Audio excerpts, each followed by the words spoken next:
Okay. வணக்கம் எல்லாருக்கும். ஆ இன்றைக்கு நாங்க படிக்க இருக்கிறது, கரை கடந்த வங்கித் தொழில் பற்றிய ஆ தலைப்புல. அது தெரியும்.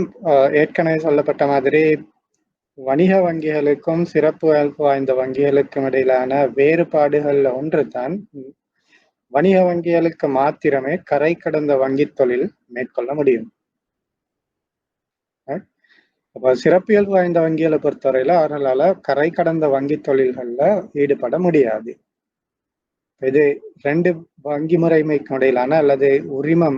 ஆஹ் 2 வகையான உரிமத்துக்கு இடையிலான ஒரு பிரதான வேறுபாடு. அப்ப வணிக வங்கிகளுக்கு மாத்திரமே கரை கடந்த வங்கி தொழில்ல ஈடுபடுறதுக்கான உரிமம் வழங்கப்பட்டிருக்கின்றது இலங்கை மத்திய வங்கியால. அந்த அடிப்படையில இன்றைய தலைப்பு இந்த கரை கடந்த வங்கி தொழில் எவ்வாறு வணிக வங்கிகள் மேற்கொள்கின்றன, எந்த வகையான வாடிக்கையாளர்களுடன் இந்த வங்கி தொழில கரை கடந்த வங்கி தொழில் மேற்கொள்ள முடியும், என்ன வகையான நாணயங்கள், கரன்சிஸ், வெளிநாட்டு நாணயங்கள்ல இந்த வங்கி தொழில் கரை கடந்த வங்கி தொழிலை மேற்கொள்ள முடியும், மற்றது எந்த வகையான கொடுக்கல் வாங்கல்கள் மேற்கொள்ளப்பட முடியும், அதற்கான ரெகுலேட்டரி ஃப்ரேம்வொர்க், ஒழுங்குமுறைப்படுத்தல் கட்டமைப்பு என்னன்றதுதான் இன்றைய கிளாஸ்ல நான் படிக்க இருக்கிறேன்.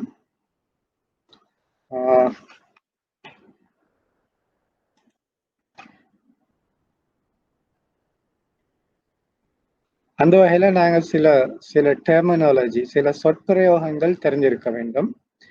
முதலாவது கரை கடந்த வங்கி தொழில், ரைட், அல்லது கரை கடந்த வங்கி அலகு, ஆஃப்ஷோர் பேங்கிங் யூனிட் என்று சொல்லக்கூடியது. ரைட்.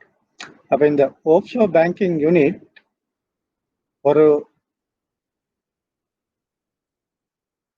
கமர்ஷியல் பேங்க்ல அல்லது ஒரு வணிக வங்கிகள்ல காணப்படக்கூடிய ஒரு பிரத்யேகமான ஒரு யூனிட். ஒரு கமர்ஷியல் பேங்க் கொண்டு எடுத்தீங்கன்னு சொன்னா அதுல முக்கியமாக 2 வகையான அலகுகள் அல்லது யூனிட்கள் காணப்படும். ஒன்று உள்நாட்டு வங்கி தொழில் அலகு அல்லது டொமஸ்டிக் பேங்கிங் யூனிட் என்று சொல்றது டிபியு, டொமஸ்டிக் பேங்கிங் யூனிட், உள்நாட்டு வங்கி தொழில் அலகு. அடுத்தது வெளிநாட்டு அல்லது கரை கடந்த வங்கி தொழில் அலகு, அதாவது ஆஃப்ஷோர் பேங்கிங் யூனிட் அல்லது ஃபாரின் கரன்சி பேங்கிங் யூனிட் என்றும் அழைக்கப்படும், எஃப்சிபியு அல்லது ஓபியு என்று அழைக்கப்படும். அப்போ ஒவ்வொரு வர்த்தக வங்கி, வணிக வங்கிகள்லையும் இந்த 2 பிரதான அலகுகள் காணப்படுகின்றன. டிபியு என்ற நேரம் அது உள்நாட்டு வாடிக்கையாளர்களோடு கொடுக்கல் வாங்கல்கள் மேற்கொள்ளும். அது ஓபியு அல்லது எஃப்சிபியு என்று சொல்ற நேரம் அது வெளிநாட்டவர்கள், அதாவது வதியாதோர், நான் ரெசிடென்ட், வெளிநாட்டவர்களுடன் கொடுக்கல் வாங்கல்களை மேற்கொள்ளும். அப்ப இந்த ஓபியுடைய கொடுக்கல் வாங்கல்கள் அனைத்தும் இலங்கை ரூபாவில் மேற்கொள்ளப்பட மாட்டாது. ஏன்? அவர்கள் வெளிநாட்டு வாடிக்கையாளர்களுடன் அல்லது வெளிநாட்டு நிறுவனங்களுடன், நான் ரெசிடென்ட் அல்லது நான் ரெசிடென்ட் கம்பெனிஸ், அவற்றோடு தான் இந்த கொடுக்கல் வாங்கல்கள் மேற்கொள்ளப்படுகின்றன. ஆகவே இலங்கை ரூபா அங்கு கொடுக்கல் வாங்கலுக்கான நாணயமாக கருதப்பட மாட்டாது. மாறாக மத்திய வங்கியால் ஏற்றுக்கொள்ளப்பட்ட அல்லது அனுமதிக்கப்பட்ட சில குறிப்பிட்ட வெளிநாட்டு நாணயங்கள் காணப்படுகின்றன. தற்போது 15 வெளிநாட்டு நாணயங்கள் மத்திய வங்கியால் இந்த கரை கடந்த வங்கி தொழிலுக்கு அனுமதிக்கப்பட்டிருக்கின்றது. உதாரணமாக சொன்னால் அமெரிக்கன் டாலர், யூரோ அல்லது ஸ்டெர்லிங் பவுண்ட் அல்லது ஜப்பனீஸ் யென், சுவிஸ் பிராங்க், அது போன்ற 15 விதமான நாணயங்கள், சைனீஸ் ரென்மின்பி. ஸோ அப்போ நான் அந்த பின்னால் அந்த 15 விதமான நாணயங்களுடைய பெயர்களும் கொடுக்கப்பட்டிருக்குது பின்னுக்கால. அப்ப அந்த இலங்கை நாணயம் இல்லாத மத்திய வங்கியால் அனுமதிக்கப்பட்ட வெளிநாட்டு நாணயங்கள்ல தான் இந்த இந்த ஓபியு யூனிட்ஸ் கொடுக்கல் வாங்கல்களை மேற்கொள்ளும். அதாவது வைப்புகள் பெற்றுக்கொள்ளப்படும் அந்த குறிப்பிட்ட வெளிநாட்டு நாணயங்கள்ல, அதே மாதிரி கடன்கள் வழங்கப்படும் அந்த குறிப்பிட்ட வெளிநாட்டு நாணயங்கள்ல. உள்நாட்டு நாணயம் இலங்கை ரூபாய் இங்கு கொடுக்கல் வாங்கலுக்கு பயன்படுத்தப்பட மாட்டாது. சரியா? அதே நேரம் இது வதியாதோர், முக்கியமாக நான் ரெசிடென்ட் அல்லது நான் ரெசிடென்ட் கம்பெனிஸ், அது தனிநபரா இருக்கலாம் அல்லது ஒரு ஒரு கூட்டிணைப்பு அல்லது ஒரு கம்பெனியாக இருக்கலாம். முக்கியமாக இவர்கள் வதியாதூர் அல்லது வெளிநாட்டவரோடு தான் இந்த கொடுக்கல் வாங்கல் மேற்கொள்ளப்படும். ஆனா 2-3 ஒரு எக்ஸம்ஷன்ஸ் காணப்படுகின்றது. அது தவிர பொதுவாக வெளிநாட்டவர்களுடன் தான் இதை கொடுக்கல் வாங்கல் மேற்கொள்ளப்படும். கரை கடந்த வங்கி கணக்கு நாட்டுக்கு வெளியே ஒருவரால் பராமரிக்கப்படும் கணக்காகும். நீங்க ஓபியூல போயிட்டு ஒரு அக்கௌண்ட் ஒன்று திறந்தா அது ஒரு வெளிநாட்டவர், நாட்டுக்கு வெளியே வசிக்கக்கூடிய ஒரு தனிநபர் அல்லது ஒரு நிறுவனத்தால ஆரம்பிக்கப்பட்டு பராமரிக்கப்படக்கூடிய கணக்காக காணப்படும். அதே நேரம் இது வெளிநாட்டவர்களுடன் நாட்டுக்கு வெளியே கொடுக்கல் வாங்கல்கள் மேற்கொள்வதால உள்நாட்டு சட்ட திட்டங்கள் பெரும்பாலும் இதற்கு பொருந்தாது. உதாரணத்துக்கு எடுத்துக்கொண்டா எங்கட ஃபாரின் எக்ஸ்சேஞ்ச் ஆக்ட், அந்நிய செலாவணி சட்டம். அப்ப அந்த அந்நிய செலாவணி சட்டம் உள்நாட்டு கொடுக்கல் வாங்கல்களுக்கு மாத்திரமே பொருந்தும். உள்நாட்டுல அந்நிய செலாவணியில கொடுக்கல் வாங்கல் செய்யும் போது என்னென்ன கட்டுப்பாடுகள் இருக்கோ அது அந்த அந்நிய செலாவணி சட்டத்தின் மூலம் குறிப்பிடப்பட்டிருக்கு. அதே நேரம் வெளிநாட்டவர்களுடன் அல்லது நாட்டுக்கு வெளியில கரை கடந்த நிலையில ஒரு வெளிநாட்டு தனிநபர் அல்லது நிறுவனத்தோடு கொடுக்கல் வாங்கல் செய்யும் போது இந்த ஃபாரின் எக்ஸ்சேஞ்ச் ஆக்டுடைய அந்த சட்ட திட்டங்கள் இந்த கொடுக்கல் வாங்கலுக்கு பயன்படுத்த முடியாது. இந்த கொடுக்கல் வாங்கல் அந்த சட்ட திட்டத்துக்கு கட்டுப்பட வேண்டிய அவசியம் இல்லை. ஆனா அதற்காக பிரம்பான வேறு சட்ட திட்டங்கள் உள்ளன. ஆனா உள்நாட்டில் வெளிநாட்டு நாணயத்துல மேற்கொள்ளக்கூடிய கொடுக்கல் வாங்கல் தொடர்பான சட்ட திட்டங்கள் இந்த கரை கடந்த கொடுக்கல் வாங்கல்களின் போது அவற்றை கட்டுப்படுத்த முடியாது.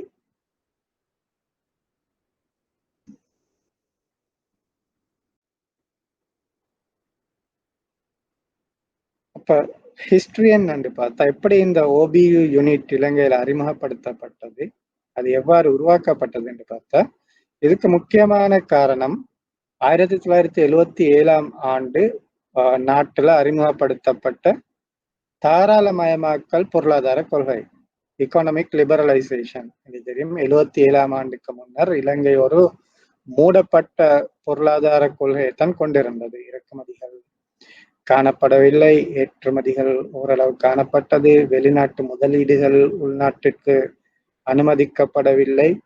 சோ அது போன்ற ஒரு க்ளோஸ்ட் எக்கானமி, மூடப்பட்ட பொருளாதார கொள்கை தான் காணப்பட்டது 77 ஆண்டுக்கு முன்னர், 60ல இருந்து 77 ஆண்டு வரையில. அப்ப 77 ஆண்டுக்கு பிறகு இந்த தாராளமயமாக்கல் அல்லது லிபரலைசேஷன் பொருளாதார கொள்கை அறிமுகப்படுத்தப்பட்டது. அதன் பின்னர் நாடு மூடப்பட்ட பொருளாதார கொள்கையிலிருந்து கொஞ்சம் கொஞ்சமா விடுபட்டு ஒரு திறந்த வெளிவாய் நோக்குடைய பொருளாதார கொள்கையை பின்பற்றியது. எதை வேண்டுமானாலும் இறக்குமதிகள் அனுமதிக்கப்பட்டன, வெளிநாட்டு முதலீடுகள் உள்நாட்டிற்குள் கொண்டு வரப்பட்டன, சர்வதேச வியாபாரம் விரிவடைந்தது, சர்வதேச கொடுக்கல் வாங்கல்கள் விரிவடைந்தன. அப்படி இந்த திறந்த பொருளாதார கொள்கை அறிமுகப்படுத்தினதுக்கு பிறகு இந்த வெளிநாட்டவர்களுடனான தொடர்புகள் அதிகரிக்கப்பட்டது. அதனைத் தொடர்ந்து அந்த நேரம் 77 ஆண்டு காணப்பட்ட சில நாணய மாற்று கட்டுப்பாட்டு விதிமுறைகளும் தளர்த்தப்பட்டது. ஏன் அப்படி கட்டுப்பாடுகள் இருக்கும் போது இந்த வெளிநாட்டவர்களுடனான கொடுக்கல் வாங்கல்களை வெளிநாட்டு நாணயங்கள்ல மேற்கொள்ள முடியாது. அதே நேரம் வெளிநாட்டவர்களுடன் இலங்கை நாணயத்துல கொடுக்கல் வாங்கல் மேற்கொள்ளவும் முடியாது. ஆகவே அன்றைய காலகட்டத்துல 77 ஆண்டு காலகட்டத்துல காணப்பட்ட சில நாணய மாற்று கட்டுப்பாடுகள் விதிமுறைகள் தளர்த்தப்பட்டு இந்த திறந்த பொருளாதார கொள்கைக்கு அங்கீகாரம் அளிக்கப்பட்டது. அப்ப அப்படியான ஒரு சந்தர்ப்பத்துல வெளிநாட்டவர்களுடைய தலையீடுகள், வெளிநாட்டவர்களுடைய முதலீடுகள் நாட்டில் அதிகரிக்கின்றது. இலங்கையிலிருந்து வெளிநாட்டவர்களுடனான கொடுக்கல் வாங்கல்கள் அதிகரிக்கின்ற நேரம், ஆஹ் அன்றைய காலகட்டத்துல ஒரு ஒரு இந்த வெளிநாட்டவருடனான கொடுக்கல் வாங்கல்களை மேற்கொள்வதற்கு ஒரு வேறுபட்ட ஒரு தனியான ஒரு பிரிவு தேவைப்பட்டது. இலங்கையில அந்த நேரம் காணப்பட்ட வங்கிகளால பொதுவாக அரச வங்கிகள் மாத்திரமே காணப்பட்டன. ஆஹ் தனியார் வங்கிகள் குறைந்த அளவுல தான் காணப்பட்டது. ஆனாலும் அவர்களுக்கு தேவையான அந்த பிரான்ச் நெட்வொர்க்கோ அல்லது டெக்னாலஜிஸோ அந்த நேரம் இருக்கவில்லை. ஸோ அந்த காணப்பட்ட அரச வங்கிகளால இந்த வெளிநாட்டு கொடுக்கல் வாங்கல்களுக்கு ஈடு கொடுக்க முடியாத ஒரு காரணம் காணப்பட்டதால தனியார் வங்கிகளும் அறிமுகப்படுத்தப்பட்டது. அதே நேரம் இந்த FCBU வெளிநாட்டு வங்கி நாணய வங்கி அலகு அல்லது கரைக்கடை 2 பேரும் ஒன்றுதான். ஆனா 2 பெயர்களும் பிரயோகிக்கப்படும். FCBU அல்லது OBU என்ற அந்த யூனிட் வணிக வங்கிகள்ல ஆரம்பிப்பதற்கு நிறுவப்படுவதற்கு இலங்கை மத்திய வங்கி 79ஆம் ஆண்டு அனுமதி வழங்கியது. ஸோ 79ஆம் ஆண்டிலிருந்து ஆரம்பிக்கப்பட்ட ஒவ்வொரு வணிக வங்கிகள்லையும் இந்த 2 விதமான யூனிட்ஸும் காணப்படுகின்றன. Domestic banking unit and foreign currency அல்லது ஆஃப்ஷோர் பேங்கிங் யூனிட் என்று சொல்லக்கூடிய அந்த 2 யூனிட்களும் காணப்படுகின்றன. இது முதலாவது 79ஆம் ஆண்டுல தான் நிறுவப்பட்டது. அதற்கு பிரதான காரணம் 77ஆம் ஆண்டு அறிமுகப்படுத்தப்பட்ட தாராளமயமாக்கல் பொருளாதார கொள்கையும் அதனோடு சர்வதேச கொடுக்கல் வாங்கல்கள் அதிக அளவுல, சர்வதேச முதலீடுகள் அதிக அளவுல மேற்கொள்ளப்பட்டதும் தான் காரணம்.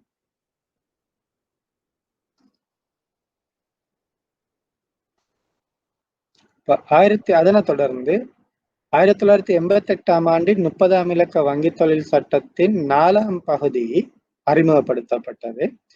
அந்த 4ஆம் பகுதி முழுக்க இந்த வெளிநாட்டு நாணய வங்கி அலகுகளுக்கு பொருந்தக்கூடிய விதிமுறைகள் தான் அறிமுகப்படுத்தப்பட்டது. இந்த பாராகிராஃப் அல்லது 4ஆம் பகுதி வங்கி தொழில் சட்டத்தோட 4ஆம் பகுதி முழுக்க இந்த OBU யூனிட்டுக்கு பொருத்தமான அல்லது தேவையான சட்ட திட்டங்களை கொண்டிருந்தன. இந்த கரை கடந்த வங்கி தொழில்கள் மேற்கொள்ள உரிமம் பெற்ற வணிக வங்கிகள் மாத்திரமே அனுமதிக்கப்பட்டன. இன்று கூட இந்த கமர்ஷியல் பேங்க்ஸுக்கு மாத்திரம்தான் இந்த ஆஃப்ஷோர் பேங்கிங் யூனிட் தொடங்குவதற்கான அனுமதி வழங்கப்படுகின்றது. அதன் பிறகு 2000ஆம் ஆண்டு கரை கடந்த வங்கி தொழில் ஆணை ஆஃப்ஷோர் பேங்கிங் ஆர்டர் ஒன்று வெளியிடப்பட்டது மத்திய வங்கியால. அப்ப இந்த ஆஃப்ஷோர் பேங்கிங் ஆர்டர் அந்த கரை கடந்த வங்கி தொழில் எவ்வாறு மேற்கொள்ளப்பட வேண்டும் என்ற சட்ட திட்டங்களை உள்ளடக்கி காணப்படுகின்றது. உங்களுக்கு நீங்க சென்ட்ரல் பேங்குடைய வெப்சைட்டுக்கு நீங்க போனீங்கன்னு சொன்னா இந்த டிரெக்ஷன்ஸ் எல்லாம் உங்களுக்கு பார்க்கலாம். இதுல குறிப்பிடக்கூடிய இந்த ஆர்டர்ஸ் எல்லாம் நீங்க மேலதிக நாலேஜுக்காக நீங்க கட்டாயம் அதில் எடுத்து வாசிச்சு அதில் உள்ள டீட்டெயில் என்னன்றது தெரிஞ்சிருக்கணும். இந்த கிளாஸ்ல நாங்க அது சுருக்கமாக உங்களுக்கு விளங்கப்படுத்துறோம். ஃபுல் டீட்டெயில் முழு டீட்டெயிலும் உங்களுக்கு தேவைன்னா நீங்க அந்த வெப்சைட்டுக்கு போனீங்கன்னா இந்த எல்லா டிரெக்ஷன்ஸும் அங்கே காணப்படுகின்றது. அந்த டிரெக்ஷன்ஸ்ல நீங்க படிப்பதன் மூலம் மேலதிக தரவுகளை உங்களால பெற்றுக்கொள்ள முடியும். அப்ப இந்த 2000ஆம் ஆண்டு 7ஆம் இலக்க வங்கி தொழில் ஆணை இந்த கரை கடந்த வங்கி தொழிற்பாடு சம்பந்தப்பட்டது எவ்வாறு மேற்கொள்ளப்பட வேண்டும், என்ன நாணயம், என்ன வாடிக்கையாளர் போன்ற அனைத்து விடயங்களும் இந்த 2000ஆம் ஆண்டின் ஆஃப்ஷோர் பேங்கிங் ஆர்டர் மூலம்தான் வங்கிகளுக்கு வழங்கப்படுகின்றது.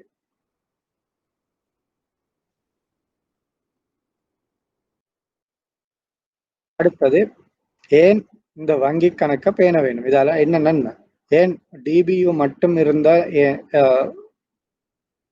டிபியுவால மட்டும் இந்த கொடுக்கல் வாங்கல்களை மேற்கொள்ள முடியாதா என்ற ஒரு கேள்வி வரலாம். ஏன்னு கேட்டா அந்த டொமஸ்டிக் பேங்கிங் யூனிட்லையும் கூட வெளிநாட்டு நாணயத்துல கொடுக்கல் வாங்கல் செய்யலாம், முடியாமல் இல்லை. சரியா?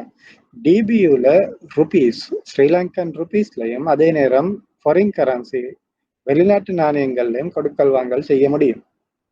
அப்ப அப்படி ஒரு யூனிட் இருக்கிற நேரம் ஏன் திரும்ப இன்னும் ஒரு ஆஃப்ஷோர் பேங்கிங், அதாவது வெளிநாட்டு கொடுக்கல் வாங்கலுக்கு மட்டும் ஏன் வேறொரு யூனிட் வந்து தேவை என்ற ஒரு கேள்வி வரலாம். சரியா? அப்ப அது ஏன்னு சொன்னா அதுல சில குறிப்பிட்ட நன்மைகள், மேலதிக நன்மைகள் காணப்படுகின்றன. அது இந்த டொமஸ்டிக் பேங்கிங் யூனிட்ல காணப்படுறது இல்லை. இந்த ஆஃப்ஷோர் பேங்கிங் யூனிட்ல அக்கௌண்ட் ஒன்று இருந்தா மட்டும்தான் இந்த குறிப்பிட்ட மேலதிக நன்மைகளை அந்த வாடிக்கையாளரால பெற்றுக்கொள்ள முடியும். சரியா? அப்ப ஆகவே இந்த ஆஃப்ஷோர் பேங்கிங் யூனிட்ல மேலதிகமாக நிறுவனங்களும் தனிநபர்களும் கணக்குகளை பேணுவார்கள். அதுல முதலாவது நன்மை என்னன்னு கேட்டா, நாணய மாற்று கட்டுப்பாடுகளில் இருந்து விதிவிலக்களிக்கப்படும். நான் ஏற்கனவே சொன்ன மாதிரி இந்த நாணய அல்லது அந்நிய செலாவணி சட்டம் காணப்படக்கூடிய கட்டுப்பாடுகள் இந்த OBU அக்கவுண்ட் மூலம் ஒரு டிரான்சாக்ஷன் செய்யற நேரம் அந்த கட்டுப்பாடுகள் வந்து இந்த கொடுக்கல் வாங்கலை கட்டுப்படுத்த முடியாது. அப்ப நீங்க அந்த எக்ஸ்சேஞ்ச், அதாவது ஃபாரின் கரன்சி ஆக்ட்ல காணப்படக்கூடிய கட்டுப்பாடுகள்ல இருந்து விடுபடணும்னு சொன்னா நீங்க என்ன செய்யணும்? OBUல ஒரு அக்கௌண்ட் ஒன்று இருக்கணும். அப்ப OBUல அக்கௌண்ட் ஒன்று இருக்கும்னு சொன்னா அதால உங்களுக்கு சில நடவடிக்கை கொடுக்கல் வாங்கல்களை இலகுவாக செஞ்சு கொள்ள முடியும். அப்ரூவல் எடுக்க வேண்டிய தேவைப்பாடுகள் இருக்காது. அப்ப இலகுவாக உங்களால அந்த கொடுக்கல் வாங்கலை செய்ய முடியும். அதே நேரம் நீங்க DBUல ஒரு ஃபாரின் கரன்சி அக்கௌண்ட் வச்சிருந்தீங்கன்னு சொன்னா ஒவ்வொரு முறையும் கொடுக்கல் வாங்கல் மேற்கொள்ளும் போது அதுக்குரிய கட்டுப்பாடுகள் இருக்கின்றது. அதற்காக நீங்க குறிப்பிட்ட வங்கியிலேயோ அல்லது மத்திய வங்கியிலேயோ அல்லது அந்த வெளிநாட்டு கட்டுப்பாட்டு திணைக்களத்திலேயோ அனுமதி பெற வேண்டும். அப்ப ஆஃப்ஷோர் பேங்கிங்ல அக்கௌண்ட் இருந்துச்சுன்னா அந்த டிரான்சாக்ஷனுக்கு நீங்க அனுமதி பெற தேவையில்லை. ஆனா நீங்க வந்து அந்த டிரான்சாக்ஷனை இலகுவாக செய்யலாம். ஆனாலும் OFCBல இருந்து ஆஃப்ஷோர் அல்லது OBU யூனிட்ல இருந்து சட்ட ரீதி அற்ற கொடுக்கல் வாங்கல்கள் செய்ய முடியாது. சட்ட ரீதியான கொடுக்கல் வாங்கல் மாத்திரமே செய்ய முடியும். ஆனா அந்த அப்ரூவல் ப்ரோசஸ் வந்து அங்க விலக்களிக்கப்பட்டிருக்குது. அதுக்கு ஒரு கிரிமினல் ஆக்டிவிட்டிஸுக்கு சல்லி அனுப்பல அது OBUல இருந்து. அந்த அப்ரூவல் ப்ரோசஸ் விலக்களிக்கப்பட்டிருக்கு. அதனால உங்களுக்கு அந்த நேர விரயம் வேற அந்த தாமதங்கள் இல்லாம கொடுக்கல் வாங்கல்ல செய்ய முடியும். அடுத்தது இந்த OBUல அக்கௌண்ட் வச்சிருக்கிற நேரத்துல அதுக்கு வந்து நிறைய டாக்ஸ் எக்ஸம்ஷன், வரி சலுகைகள் அரசாங்கத்தால வழங்கப்பட்டது 77ஆம் ஆண்டுகள்ல. இன்னும் சில விதமான வரி சலுகைகள் காணப்படுகின்றன. தெரியும், கேள்விப்பட்டிருப்பீங்க. BOI companies, board of investment companies. BOI companies எல்லாருமே ஏற்றுமதி இறக்குமதியோட தொடர்புபட்ட நிறுவனங்கள். ஸோ ஏற்றுமதி செய்யற நேரம் ஏற்றுமதி வரி விலக்கு வழங்கப்படும், இறக்குமதி செய்யற நேரம் இறக்குமதி வரி விலக்கு வழங்கப்படும். இந்த போர்ட் ஆஃப் இன்வெஸ்ட்மெண்ட் கம்பெனிஸ் எல்லாரும் பொதுவாக இந்த OBU யூனிட்ல தான் அக்கௌண்ட் வச்சிருக்கிறாங்க. அதுக்கு முக்கிய காரணம் ஏற்றுமதி போது வரி சலுகை கிடைக்கும், இறக்குமதி போது சுங்க வரி சலுகை, கஸ்டம் டியூட்டிலையும் எக்ஸம்ஷன் கிடைக்கும் அல்லது எக்ஸ்போர்ட் டேக்ஸ்லையும் எக்ஸம்ஷன் கிடைக்கும். அது இரண்டாவது வகையான நன்மை. இந்த வங்கி கரை கடந்த வங்கி கணக்கின் மூலம் பெற்றுக்கொள்ளக்கூடிய இரண்டாவது வகையான நன்மை. ஒன்று, ஏற்றுமதி நிறுவனமா இருந்தா ஏற்றுமதி வரி சலுகை கிடைக்கும், இறக்குமதி நிறுவனமா இருந்தா கஸ்டம் டியூட்டி சுங்க வரி சலுகைகள் காணப்படுகின்றது. அடுத்தது, இந்த OBU யூனிட்ல நீங்க கடன் எடுக்கிற நேரம் அதற்குரிய வட்டி வீதம் ஒப்பீட்டளவுல குறைவா காணப்படும். DBUல இருந்து கடன் எடுக்கிறத விட OBU யூனிட்ல இருந்து கடன் எடுத்தோம்னு சொன்னா அப்ப அந்த கடனுக்கான வட்டி வீதம் குறைவா காணப்படும், ஒப்பீட்டளவுல குறைவா காணப்படும். அது இன்னொரு நன்மை, குறைந்த வட்டி வீதத்துல கடன் பெற்றுக்கொள்ள முடியும். அடுத்தது, இந்த OBU அக்கவுண்ட் எப்பவுமே ஒரு ஃபாரின் கரன்சி, ஒரு வெளிநாட்டு நாணயத்துல தான் மெயின்டைன் பண்ண, அதாவது பராமரிக்கப்படும். கொடுக்கல் வாங்கல் வெளிநாட்டு நாணயங்கள்ல தான் மேற்கொள்ளப்படும். அதனால உள்நாட்டு ரூபாவில் ஏற்படக்கூடிய அந்த அந்நிய செலாவணி வீத ஏற்ற இறக்கங்கள் நடவடிக்கையை பாதிக்காது. நீங்க DBUல அது டிரான்சாக்சனை செஞ்சீங்கன்னு சொன்னா அந்த அந்நிய செலாவணி என்ன சொல்றது விலை, அந்நிய செலாவணி வீதத்துல ஏற்படக்கூடிய தளம்பல் உங்களோட அக்கௌண்ட் பேலன்ஸை பாதிக்கும், இந்த லோன் பாதிக்கப்படும். அதே நேரம் வெளிநாட்டு ஓபியு மூலம் கொடுக்கல் வாங்கல் செய்யும் போது அந்த உள்நாட்டில் ஏற்படக்கூடிய வாலட்டிலிட்டி, ஃபாரின் எக்ஸ்சேஞ்ச் வாலட்டிலிட்டி கொடுக்கல் வாங்கல் நடவடிக்கையை பாதிக்காது. அது இன்னொரு வகையான நன்மை இந்த ஓபியு யூனிட்ல அக்கவுண்ட் வைத்திருப்பதன் மூலம் வாடிக்கையாளர் பெற்றுக்கொள்ளக்கூடிய இன்னொரு விதமான நன்மை. கடைசியாக இது வங்கிகளை பொறுத்தவரையில உங்களுக்கு தெரியும், நீங்க ருபி டிபாசிட்ஸ், அதாவது இலங்கை நாணயத்துல வைப்பு செய்தா அதற்கு ஒரு நிதிய ஒதுக்க தேவைப்பாடு காணப்படுகின்றது. 100 ரூபாய் வைப்பு செஞ்சீங்கன்னு சொன்னா அதுல 5 ரூபாய் இலங்கை மத்திய வங்கி நிதிய ஒதுக்கத்துக்கு வங்கிகள் அவற்றை செலுத்த வேண்டும். வட்டி வழங்கப்பட மாட்டாது. அது நாட்டுடைய பண நிரம்பலை கட்டுப்படுத்துறதுக்கு, பண வீக்கத்தை கட்டுப்படுத்துறதுக்கு, வணிக பொருளாதார அல்லது நிதி சந்தையில காணப்படக்கூடிய திரவத்தன்மையை கட்டுப்படுத்துறதுக்கு இந்த நிதிய ஒதுக்கம் பயன்படுத்தப்படும். நிதிய ஒதுக்கம் கூட்டப்படுமா இருந்த பணவீக்கம், பணப்புழக்கம் குறைக்கப்படும். மார்க்கெட் லிக்விடிட்டி குறைக்கப்படும். நிதி ஒதுக்கம் தளர்த்தப்படுமா இருந்த அந்த நாட்டோட பண புழக்கம், அதாவது பண நிரம்பல் அதிகரிக்கப்படும். மார்க்கெட் லிக்விடிட்டி, சந்தை திரவத்தன்மை அதிகரிக்கப்படும். அப்ப அதை கண்ட்ரோல் பண்றதுக்கு, கட்டுப்படுத்துவதற்காக நாட்டின் பண நிரம்பலையும் சந்தை திரவத்தன்மையும் கட்டுப்படுத்துவதற்காக இந்த நிதி ஒதுக்க தேவைப்பாடு மத்திய வங்கியால கடைபிடிக்கப்படுகின்றது. ஆனா இந்த ஆஃப்ஷோர் பேங்கிங் யூனிட்ல டிபாசிட் செஞ்சீங்கன்னா வங்கி அதற்கான ஒரு நிதி ஒதுக்கத்தை மத்திய வங்கியிடம் வைக்க தேவையில்லை. அப்ப இது ஒரு வங்கிகளுக்கான ஒரு நன்மை. ஏற்கனவே சொன்னதெல்லாம் கஸ்டமர்ஸ், வாடிக்கையாளருக்கான நன்மைகள். அந்த கடைசியா சொல்லப்பட்டது வங்கிகளுக்கான நன்மை. அப்ப அந்த வைப்புகளுக்காக ஒரு நிதிய ஒதுக்கத்தை அல்லது ஒரு குறிப்பிட்ட தொகையை இலங்கை மத்திய வங்கியில அந்த வங்கிகள் வைக்க தேவையில்லை. ஆனா அதே நேரம் ருபி டிபாசிட்டா இருந்த ஒவ்வொரு 100 ரூபாய்க்கும் 5 வீதம் அல்லது 6 வீதம், அது எந்த நேரம் பிக்ஸ்டு ஒரு நிலையான முறையில இருக்காது. எக்கனாமிக்ஸ்ல படிச்சிருப்பீங்க. அதே நேரம் சர்வே ஆஃப் ஃபைனான்சியல் சிஸ்டம் பாடத்திலையும் நீங்க படிச்சிருப்பீங்க. இது இலங்கை மத்திய வங்கி பண நிரம்பலை கட்டுப்படுத்துறதுக்கு பயன்படுத்தக்கூடிய எத்தனையோ விதமான கருவிகள் காணப்படுகின்றன. அதுல ஒன்றைத்தான் இந்த நிதி ஒதுக்க தேவைப்பாடு. அதை கூட்டுறது மூலம், குறைக்கிறது மூலம் பண நிரம்பலை கட்டுப்படுத்த முடியும். இப்ப இன்றைய காலகட்டத்துல இந்த கோவிட் பிரச்சனைக்கு பின்னால மத்திய வங்கி கிட்டத்தட்ட 3 அல்லது 4 முறைகள் இந்த நிதி ஒதுக்கத்தை குறைத்தார்கள். குறைப்பதன் மூலம் சந்தை பண நிரம்பலையும் சந்தைக்கான திரவத்தன்மையும் அதிகரிக்கப்பட்டது. சரியா? அப்ப அது ஒரு மானிட்டரி பாலிசி டூல் என்று அழைக்கப்படும். அப்ப அந்த தேவைப்பாடு ஒரு ஃபாரின் கரன்சி பேங்கிங் யூனிட்ல காணப்பட மாட்டாது.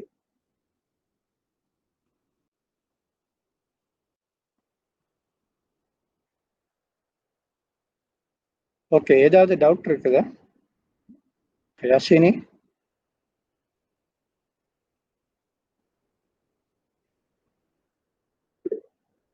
ஓகே, டவுட் ஒன்றும் இல்லைன்னு சொல்லிருக்காங்க. ரைட். அப்போ நான் தொடர்ந்து இந்த லெசனை கண்டினியூ பண்ணுவோம்.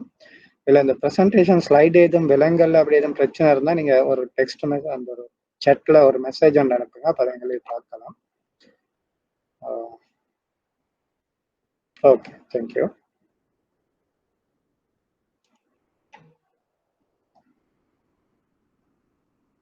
ரைட். இப்போ நீங்கள் இந்த கரை கடந்த வங்கி கணக்கை பேணுவதால கஸ்டமருக்கு ஏற்படக்கூடிய வாடிக்கையாளருக்கு ஏற்படக்கூடிய நன்மைகள் என்னன்றதையும் வங்கிகளுக்கு ஏற்படக்கூடிய நன்மைகள் என்னன்றதும் விளங்கியிருக்க வேண்டும். அடுத்தது, யார் இந்த வங்கி கணக்கை பேண முடியும்? எல்லாருக்கும் இந்த வங்கி கணக்கை இப்போ ஆரம்பிக்க முடியாது.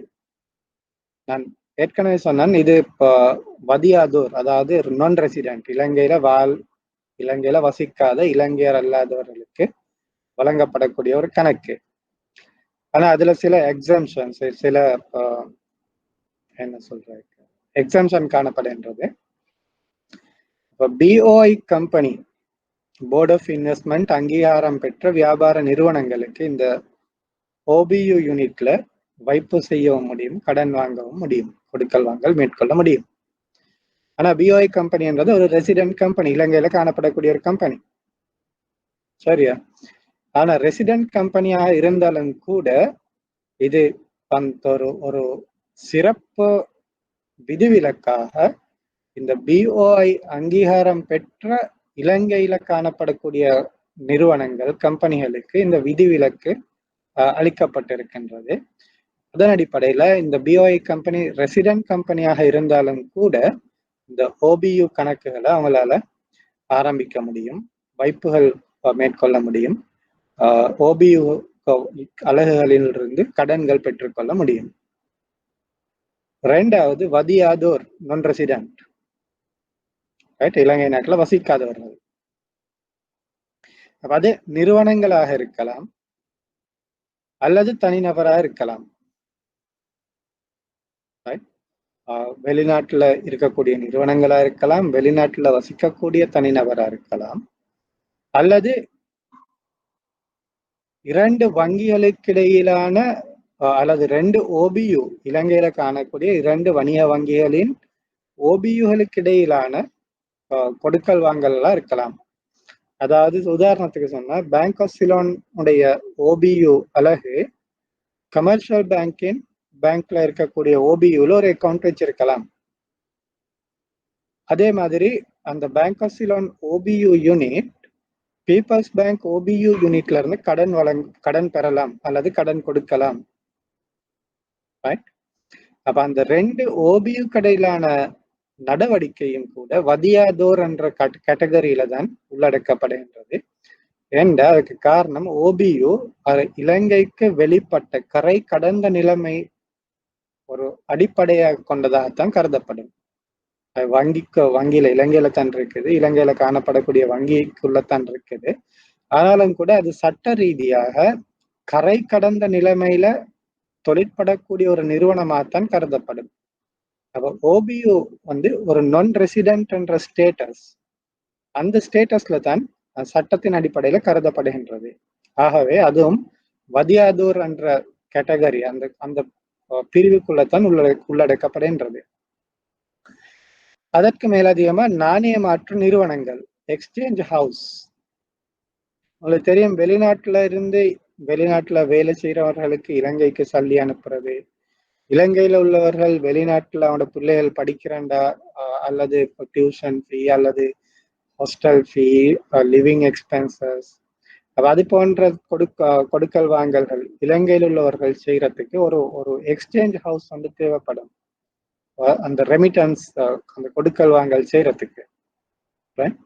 அப்ப அந்த எக்ஸ்சேஞ்ச் ஹவுஸும் ஒரு வதியாதோர் என்ற நிலைமையில தான் கணிக்கப்படுகின்றது. அடுத்தது சில ரெசிடென்ட் வதிவோருக்கும் இந்த கணக்குகளை பேண முடியும். பொதுவாக இலங்கை நாட்டில் வசிக்கக்கூடியவர்களுக்கு அனுமதிக்கப்படுவதில்லை. விதிவிலக்காக பிஓஐ கம்பெனிகளுக்கு அனுமதிக்கப்பட்டிருக்கின்றது, இலங்கை அரசாங்கத்துக்கு அனுமதிக்கப்பட்டிருக்கின்றது. இலங்கை அரசாங்கத்துக்கு இந்த ஓபியுல அக்கௌண்ட்ஸ் வச்சிருக்க முடியும், கடன் வாங்க முடியும். இலங்கை அரசு திணைக்களங்கள் அல்லது கூட்டுத்தாபனங்களுக்கு முடியும். சுருக்கமா சொல்ல போனா அரச நிறுவனங்கள், அரசாங்கம் மற்றும் அரச நிறுவனங்கள், அவர்கள் வதிவோர் ரெசிடென்டாக இருந்தாலும் கூட இந்த ஓபியு யூனிட்ல அக்கௌண்ட் வச்சிருக்க முடியும் அல்லது கடன் பெற முடியும். அப்படியும் இல்லைன்னு சொன்னா சில சந்தர்ப்பங்கள்ல வெளிநாட்டு செலாவணி திணைக்களத்தால அனுமதிக்கப்பட்ட நிறுவனங்கள் அல்லது தனிநபர்களுக்கும் அது ஒரு ஸ்பெஷல் பெர்மிஷன், எல்லாருக்கும் கிடைக்காது. ஸ்பெஷல் பெர்மிஷன், ஏதாவது குறிப்பிட்ட ஒரு நோக்கம் இருந்துச்சுன்னு சொன்னால் அந்த நோக்கம் மிக நாட்டிட பொருளாதாரத்துக்கு முக்கியமான ஒரு நோக்கமாக இருக்குமா இருந்தா வெளிநாட்டு செலாவணி திணைக்களத்தால அந்த நிறுவனங்களுக்கு அல்லது தனிநபர்களுக்கு அனுமதி வழங்க முடியும். அப்படி அனுமதி வழங்கப்படும் பட்சத்துல அவர்களுக்கும் இந்த கரை கடந்த வங்கி கணக்கை ஆரம்பிக்க முடியும் அல்லது கரை கடந்த வங்கியிலிருந்து கடன் பெற்றுக்கொள்ள முடியும். சரியா? ஆனா பொதுவாக உள்நாட்டவர்களுக்கு அனுமதிக்கப்படுவது இல்லை. உங்களுக்கு தெரியணும், non resident companies, non resident individuals, FCBUs, OBUs அல்லது எக்ஸ்சேஞ்ச் ஹவுசஸ், இவர்களுக்கு இந்த கணக்கு ஆரம்பிக்க முடியும். இதெல்லாம் வதியாதோர் அல்லது நான் ரெசிடென்ட் என்ற கேட்டகரிக்குள்ள வரக்கூடியது. ரெசிடென்ட் அல்லது இலங்கையில காணப்படக்கூடிய நிறுவனங்கள்ல பிஓஐ கம்பெனியா இருந்து அவர்களுக்கு இந்த கொடுக்கல் வாங்கல்களை கரை கடந்த வங்கி மூலம் மேற்கொள்ள முடியும். இலங்கை அரசாங்கம் அல்லது அரச நிறுவனங்கள், உதாரணத்துக்கு பெட்ரோலியம் கார்பரேஷன், பெட்ரோல் வெளிநாட்டுல இருந்தான் வருது. ஆகவே அவர்களுடைய கொடுக்கல் வாங்கல்கள் அதிகமாக வெளிநாட்டு நாணயத்துல மேற்கொள்ள வேண்டி இருக்கின்றது. அதே நேரம் எலக்ட்ரிசிட்டி போர்டு, அவர்களுடைய கொடுக்கல் வாங்கல்கள் வெளிநாட்டு நாணயங்கள்ல தான் அதிக அளவா மேற்கொள்ளப்படுகின்றன. ஆகவே அவர்களுக்கு ஒரு ஸ்பெஷல் பெர்மிஷன் வழங்கப்பட்டிருக்குது. அரசாங்கத்துக்கு உங்களுக்கு தெரியும் எந்த இதுல இருந்தும் எடுக்கலாம்.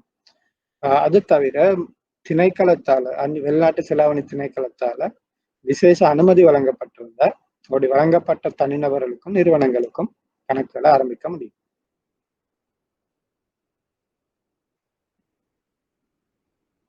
அடுத்தது நாங்கள் தொடர்ந்து பாவிக்கக்கூடிய ஒரு சொற்பிரயோகம் தான் ரெசிடென்ட்டும் நான் ரெசிடென்ட், வதிவோர் வதியாதோர். அப்ப வதிவோர் என்றால் யார், ரெசிடென்ட் என்றா யார், நான் ரெசிடென்ட் என்றா யார்? அதுக்கு சட்டத்துல வரைவிலக்கணம் ஒன்று வழங்கப்பட்டிருக்குது. ரைட்? அப்ப நாங்க எப்படி ஒருத்தர் வதிவோர் ரெசிடென்ட் என்று கவுண்ட் பண்றது? அப்ப அதுக்கு ஒரு வரைவிலக்கணம் இருக்கு. அந்த வங்கி சட்டம், பேங்கிங் ஆக்ட் 1988ஆம் ஆண்டு 30ஆம் இலக்க வங்கி சட்டத்தின் கீழே இந்த வரைவிலக்கணம் வழங்கப்பட்டிருக்குது.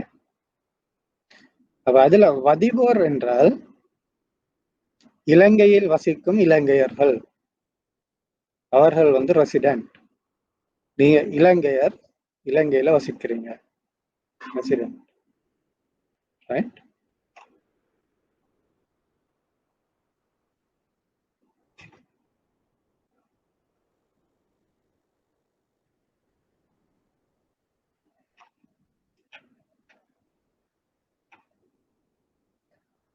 ரெண்டாவது,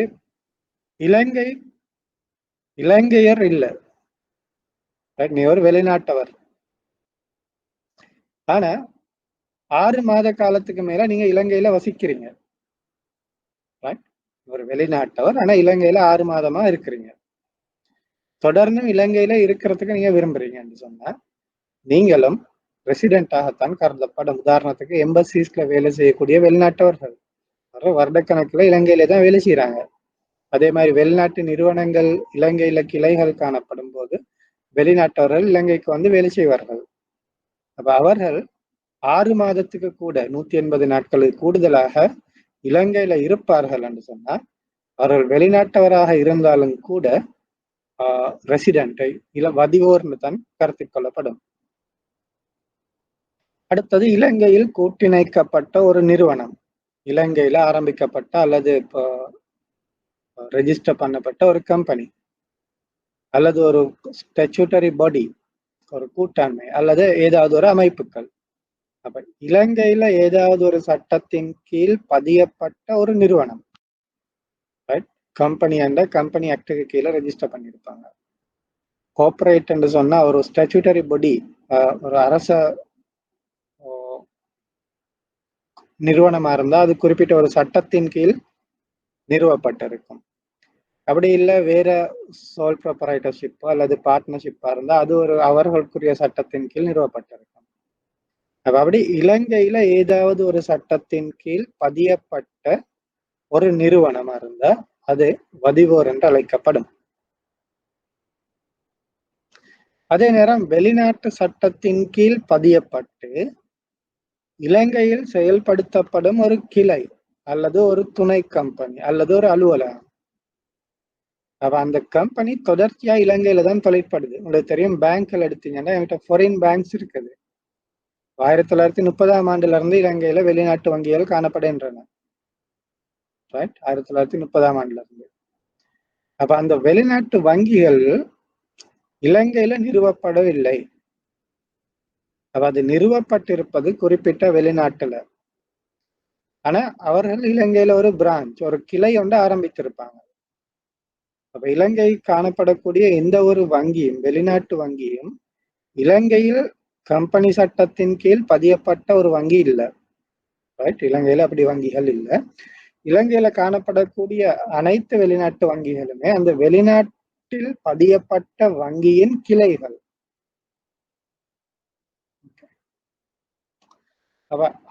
அவையும் வதிவோர்ந்து தான் சட்டத்தின்படி கருத்தில் கொள்ளப்படுகின்றது.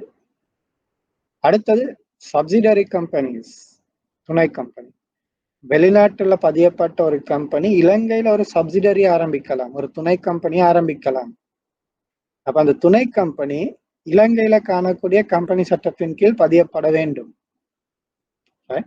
அப்ப அதோடைய பேரண்ட் கம்பெனி அல்லது பிரதான கம்பெனி வெளிநாட்டுல இருந்தாலும் கூட ஒரு துணை கம்பெனியாக வரும்போது இலங்கை கம்பெனி சட்டத்தின் கீழ் பதியப்படல் வேண்டும். ஆகவே அவர்களும் வதிவோர்ந்து தான் கருதப்படுவார்கள். ரைட். ஆனா ஒரு கிளையாக வரும்போது இலங்கையில கம்பெனி சட்டத்தின் கீழ் பதிய தேவையில்லை. ரைட். அந்த தேவைப்பாடு இல்லை. துணை கம்பெனியா வரும் பட்சத்துல மாத்திரமே இலங்கையில கம்பெனி சட்டத்தின் கீழ் பதியப்பட வேண்டும். அப்படி பதியப்படும் இடத்து அது வதிவோர் கம்பெனி அல்லது ரெசிடென்ட் கம்பெனியாக கருதப்படும். வதியாதோர் நான் ரெசிடென்ட். வங்கி சட்டத்தின் கீழ் வரைவிலக்கணம் வழங்கப்பட்டிருக்குது. வதிவோர் என்று குறிப்பிட்ட அந்த வகைக்குள் அடங்காத எல்லாருமே வதிவோர் தான், வதியாதோர் தான். ரைட். ரெசிடென்ட் என்று சொல்லப்பட்ட இந்த டெபினிஷன்ல உள்ளடக்கப்படாத அனைவருமே வதியாதோர். அப்ப உதாரணத்துக்கு இலங்கையரா இருக்கக்கூடிய இலங்கையர் ஒருவர் வெளிநாட்டுல வசிக்கிறார். அவர் 6 மாதமா இலங்கைக்கு வரவே இல்லை, 6 மாதத்துக்கு மேலதிகமா வெளிநாட்டுல இருக்கிறாருன்னு சொன்னா அவர் ஒரு நான் ரெசிடென்ட். இலங்கையர் தான், ஆனாலும் நான் ரெசிடென்ட்.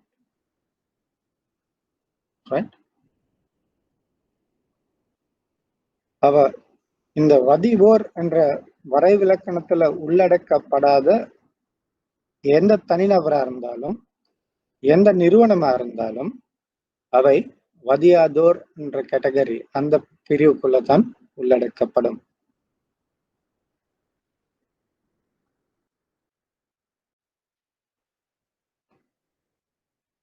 அடுத்தது இந்த கணக்கொண்டு ஆரம்பிக்கப்படும் போது டிபியூல காணப்படக்கூடிய இந்த கேஒய்சி, போன கிழமை படிச்சோம் கேஒய்சி என்ற என்ன, AML, anti money laundering, customer due diligence requirements, அது எல்லாருமே இந்த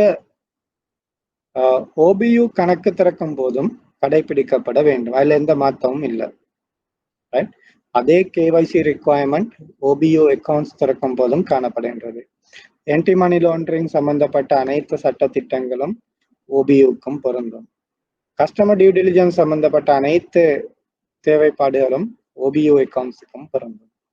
அப்போ ஓபியு அக்கௌண்ட்ஸுக்கு வழங்கப்பட்டிருக்கிற விதிவிலக்கு முக்கியமாக அது இந்த செலாவணி சட்ட திட்டத்தின் கீழ் காணப்படக்கூடிய கட்டுப்பாடுகள் அவர்களுக்கு இல்லை. அந்நிய செலாவணி சட்டத்தின் கீழ் காணப்படக்கூடிய கட்டுப்பாடுகள் இந்த ஓபியு கணக்காளர்கள் காணப்படுவதில்லை. அது தவிர மற்ற அனைத்து சாதாரண என்னென்ன சட்டத்திட்டங்கள் இருக்கின்றதோ அவை ஓபியு கஸ்டமர்களுக்கும் பொருந்தும். ஓபியு கஸ்டமர்ல அக்கௌண்ட் இருக்கின்றதுக்காக எங்களுக்கு மணி லாண்டரிங் செய்ய இயலாது, டெரரிசம் ஃபைனான்ஸ் பண்ண முடியாது, அல்லது டியூ டிலிஜென்ஸ் ஏதாவது வேற ஃப்ராட் அல்லது களவுகள், அப்படி சட்டவிரோத நடவடிக்கை, ட்ரக்ஸ் ஸ்மக்லிங், அது போன்ற நடவடிக்கைகள் அந்த கணக்கின் மூலம் மேற்கொள்ள முடியாது.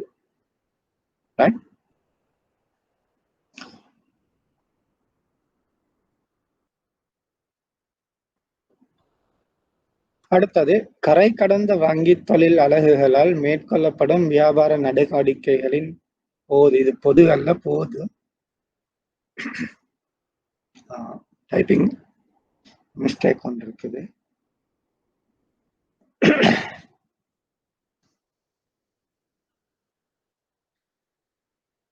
கரை கடந்த வங்கி அலகுகளால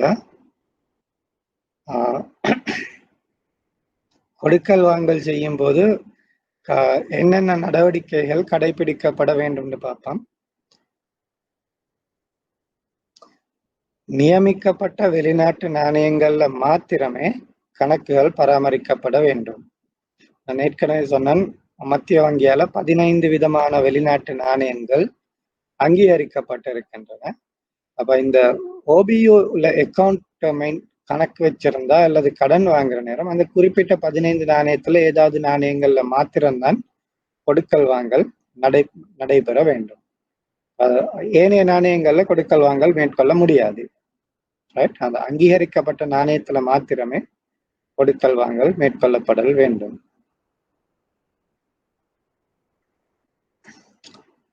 அதே மாதிரி குறிப்பிட்ட வெளிநாட்டு நாணயத்துல அங்கீகரிக்கப்பட்ட வெளிநாட்டு நாணயத்துல சேமிப்பு கணக்குகளை வைத்துக் கொள்ளலாம்.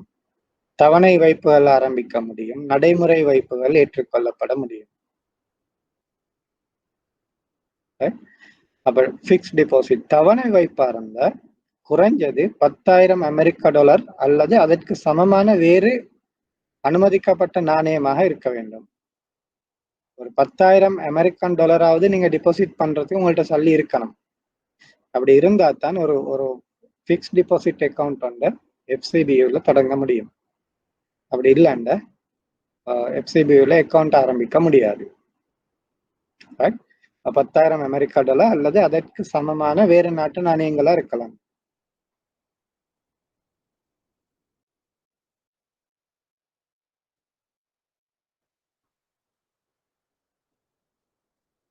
ஆனா உங்களுக்கு தெரியும், உள்நாட்டு டிபியூல அக்கௌண்ட் இருந்துச்சுன்னா, கரண்ட் அக்கௌண்ட் இருந்துச்சுன்னா உங்களுக்கு செக் புக் கிடைக்கும்.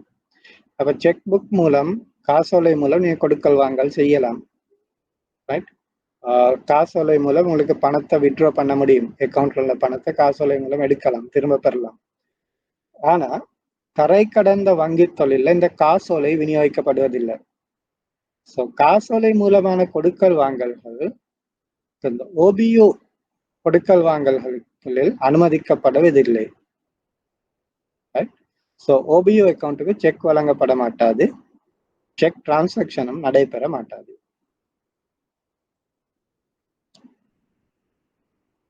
செக்கை கொடுத்துட்டு நீங்க திரும்ப சல்லி அக்கௌண்ட்ல இருந்து எடுக்கவும் முடியாது.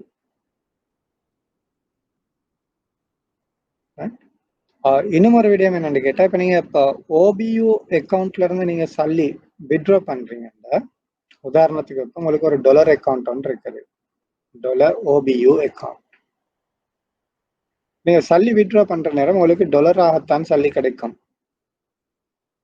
ரைட்? யூரோ அக்கௌண்ட்னா உங்களுக்கு யூரோ கரன்சிலே தான் திரும்ப கிடைக்கும். ஆனா டிபியூல ஒரு ஃபாரின் கரன்சி அக்கௌண்ட் வந்து வச்சிருக்கிறீங்க. ரைட்? டிபியூல ஃபாரின் கரன்சி டாலர் அக்கௌண்ட் வந்து வச்சிருக்கீங்க.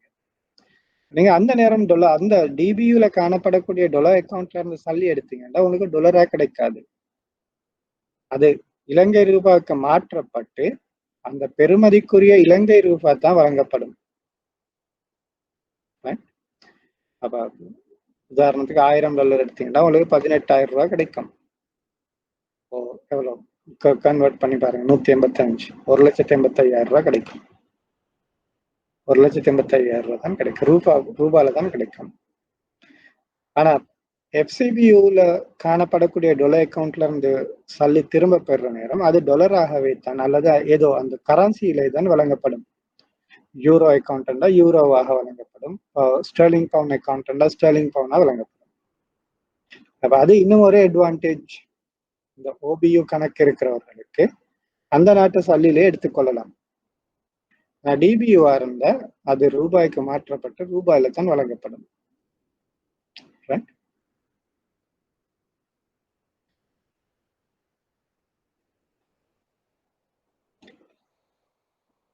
அதே நேரம் இந்த ஓபியூ அக்கௌண்ட்ல இருந்து வெளிநாட்டு நாணயத்துல கடன் பெற்றுக்கொள்ளவும் முடியும்.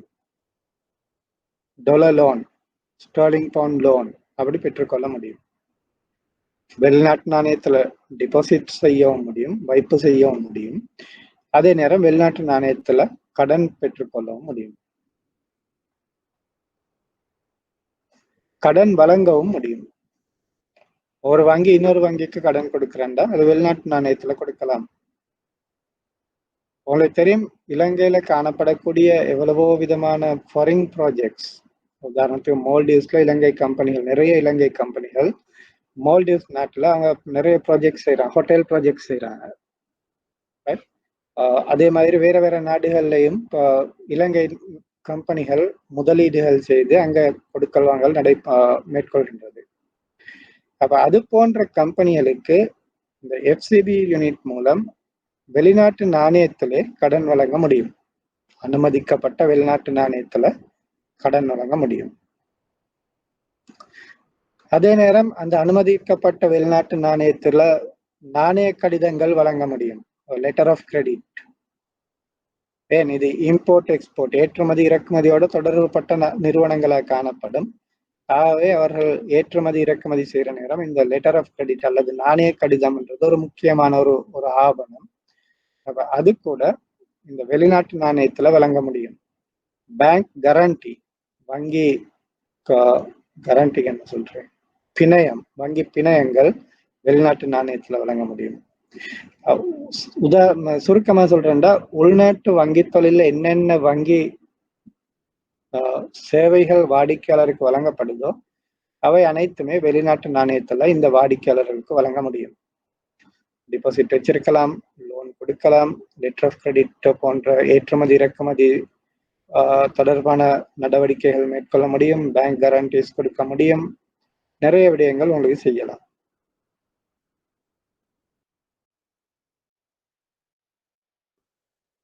சொல்லப்பட்டிருக்கு இதுல இந்த இருக்கு, நாணயத்தில் உத்தரவாதம் வழங்கல், தான் பேங்க் கேரண்டி என்றது உத்தரவாதம். இன்சூரன்ஸ், இழப்பீடு வழங்குதல் அல்லது புதுப்பித்தல். பொதுவா எல்லா வங்கி நடவடிக்கைகளும் வெளிநாட்டு நாணயங்கள்ல இந்த அலகுகள் மூலம் மேற்கொள்ள முடியும்.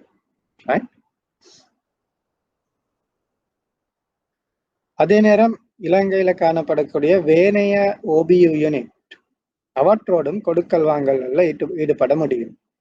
Bank of Ceylon OBU, commercial bank ஓபியுவோட வெளிநாட்டு நாணயத்திலே கொடுக்கல் வாங்கல் செய்யலாம். ரெண்டுமே இலங்கையில காணப்பட்டாலும் கூட ரெண்டு ஓபியு யூனிட் என்றதால அவர்களுக்கு வெளிநாட்டு நாணயத்திலே கொடுக்கல் வாங்கல், கடன் வழங்கலாம், டிபாசிட் வைக்கலாம், எல்லா கொடுக்கல் வாங்கலும் 2 ஓபியு யூனிட்களுக்கு இடையில வெளிநாட்டு நாணயத்திலே மேற்கொள்ள முடியும்.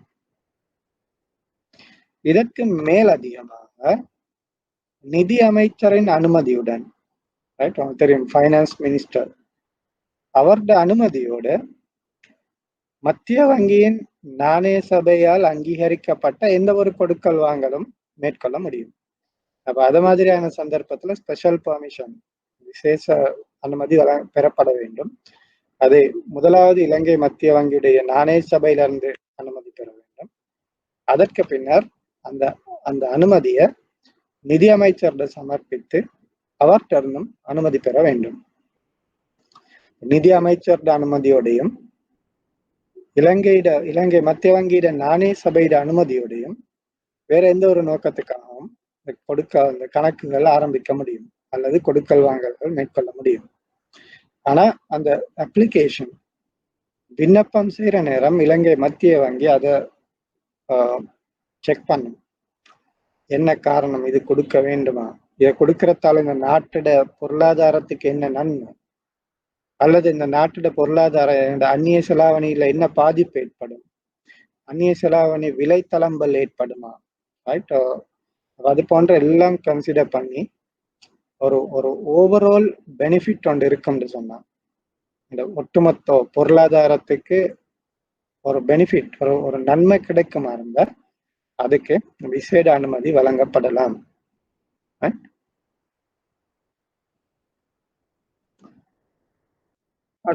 இதுதான் இந்த அனுமதிக்கப்பட்ட வெளிநாட்டு நாணயங்கள். ஆல்பபெட்டிக்கல் ஆர்டர்ல இருக்குது. இந்த 15 நாணயங்கள்லையும் இந்த எஃப்சிபியு டிரான்சாக்ஷன், கொடுக்கல் வாங்கல் நடவடிக்கைகள் மேற்கொள்ளப்பட முடியும். Australian dollar, Canadian dollar, Chinese renminbi, Danish kroner, Deutsche mark, euro, Hong Kong dollar, Japanese yen, New Zealand dollar, Norwegian kroner, sterling pound, Singapore dollar, Swedish kroner, Swiss franc, US dollars.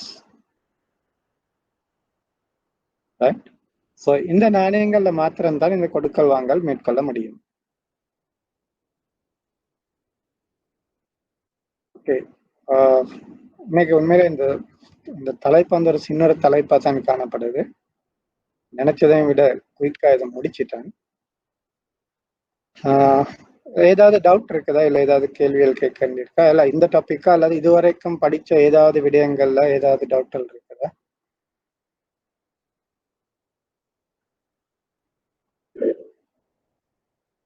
Okay. Yashini ஒரு டவுட்டுமே இல்லைன்னு சொல்லியிருக்காங்க. அகிரான் இது வந்து கிளியரா கேக்குதா?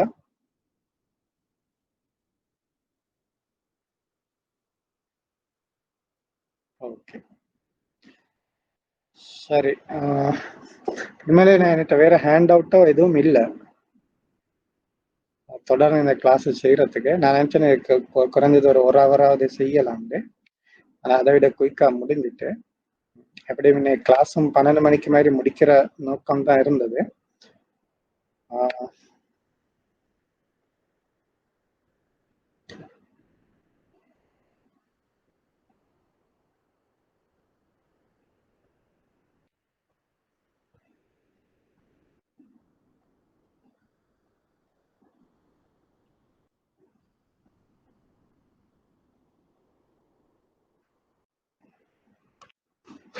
என்ன செய்யலாம்? குறைஞ்ச 11:30 வரைக்கும் மேலும் கிளாஸ் செய்ய வேண்டும். பாஸ் பேப்பர் வச்சிருக்கீங்களா யாஷினி?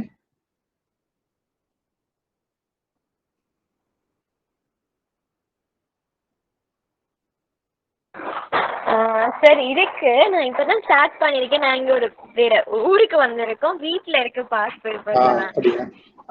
Right right, okay. அப்ப நாங்க இன்னைக்கு இந்த கிளாஸ் இதோட முடிச்சுக்கொள்வோம். அடுத்த கிழமை பாஸ் பேப்பர் செஞ்சுட்டு டவுட்ஸ் ஏதாவது இருந்தா சார் கிட்ட கேக்குறேன். அப்படி கேளுங்க. நான் எப்படியும் அடுத்த கிழமை நானும் பாஸ் பேப்பர் வந்து கொண்டு வருவேன். அப்ப நீங்க அடுத்த கிழமை ரெடியா பாஸ் பேப்பரை கையில வச்சிருந்தீங்கன்னு சொன்னா அதை எங்களுக்கு டிஸ்கஸ் பண்ணலாம். கடைசியா நடந்த எக்ஸாம்ல பாஸ் பேப்பரை கொண்டு வாங்க. கடைசியா நடந்ததுல பாஸ் பேப்பரை செப்டம்பர் அந்த பாஸ் பேப்பர் புக் எடுத்துட்டு வந்தீங்கன்னா எங்களுக்கு கொஞ்சம் டிஸ்கஸ் பண்ணலாம். ஓகே ஓகே, அப்ப இதோட இந்த கிளாஸ் முடிச்சுக்கோங்க. Thank you sir. ஓகே.